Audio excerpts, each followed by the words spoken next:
inajulikana ni nini Kenya hii.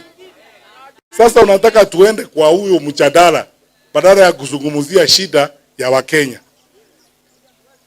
Pesa imepotea ya SHA. Magazeti hata leo asubuhi mnasoma mambo ambayo iko huko. Wizi na uporaji wa pesa ya serikali. Unataka tuongee tufanye mjadala kuhusu kukula kweli?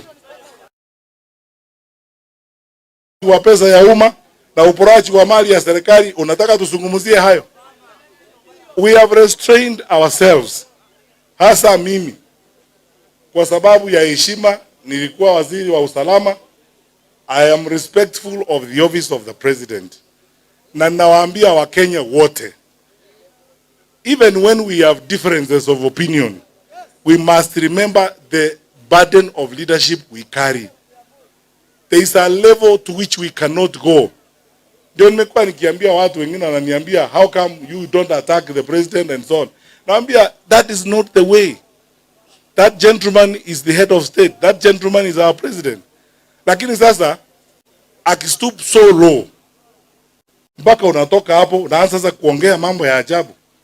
Lakini niwaambie Wakenya hivi, na hili ndio nitakuwa my second last point. Mimi rais ninamjua, tulifanya kazi na yeye kwa miaka 10 tukiwa kwa cabinet. I think I understand him very well. Ikifika mambo ya matusi namna hiyo, it means he is cornered.